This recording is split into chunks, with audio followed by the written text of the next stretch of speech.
অনেক দিন পরে আজকে একটা নতুন ব্লগ করলাম, তাও আবার আমার বান্ধবীর সাথে বাইরে গিয়ে। আপনাদের ভাইয়া ইদানিং অনেক কিপটা হয়ে গেছে, আমাকে একটু বাইরে নিয়ে যায় না, কোথাও ঘুরতেও নিয়ে যায় না। আমার বান্ধবী অনেকদিন ধরে বলতেছিল যে চল একদিন বাইরে যাই, কিন্তু সময় হচ্ছিল না। আজকে হঠাৎ করে সময় বের করে তারপর আমরা চলে আসলাম। এরকম বান্ধবী থাকলে জামাইয়ের প্রয়োজন হয় না আর বয়ফ্রেন্ডেরও প্রয়োজন হয় না। তো আমরা এখানে চলে আসার পরে দেখলাম আজকে প্রায় মানুষ কম ছিল, তারপর আমরা মজা করে একটু ভিডিও টিডিও বানালাম। তারপর এখানে আমি বসে পড়লাম, বসে বসে ভাবতেছিলাম কি খাবো।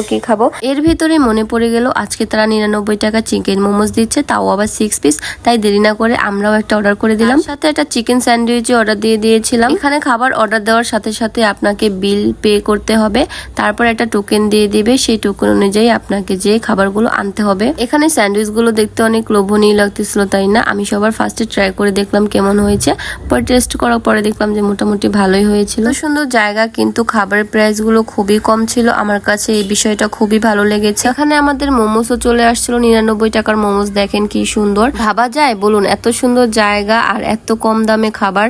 এই মোমোসটা দেখে আমার খুবই লোভ লাগতেছিল যে কখন খাবো। ফাইনালি এখন আমি খাওয়া শুরু করে দিলাম। তারপর আমি মোমোসটা উঠাতে পারছিলাম না, খুবই গরম ছিল আর চামিচটাও খুব ছোট ছিল। আমি হাত দিয়ে মোমোসটা তুলে নিলাম। তারপর দেখেন এখানে গ্রিন সস ছিল আর রেড সস ছিল। রেড সসটা বেশি ভালো ছিল না, গ্রিন সসটা দিয়ে আমি পুরো আলামটা খেয়ে নিলাম। কেন জানি না এই ভিডিওটা যখন এডিট করতেছিলাম তখন আমার ছোট বোনদের কথা খুবই মনে পড়তেছিল। ওদের ছাড়া আর আপনাদের ভাইয়াকে ছাড়া আমার গলা দিয়ে যেন খাবারই নামে না। আমি এখন 1 টাকা দিয়ে এটা বাইরে চকলেটও খাই না। কেন জানেন? আমি যদি কিছু খাই তাহলে সবার আগে আমার ছোট 2টা বোনের কথা মনে পড়ে। আসলে হয়তো ভাই বোনদের ভালোবাসা এরকমই হয়। ভাই বোন বলেছি, কিন্তু আমার তো ভাই নেই, আছে আমার ছোট 2টি বোন। আলহামদুলিল্লাহ। আমি বলেছিলাম না তাদের এই প্লেসটা অনেক বড়, সত্যি অনেক বড়। আর তাদের এক একটা খাবারের আইটেম এক একটা কর্নারে ছিল। মানে ফ্যামিলি বা বন্ধুদের নিয়ে আসলে ভালো একটা সময় কাটাতে পারবেন।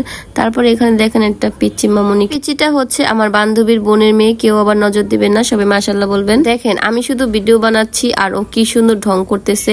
এখনকার দিনে বাচ্চাদের কিছু বলাও লাগে না, শিখায় দেওয়া লাগে না, নিজেরাই এত পরিমাণে ঢং করে।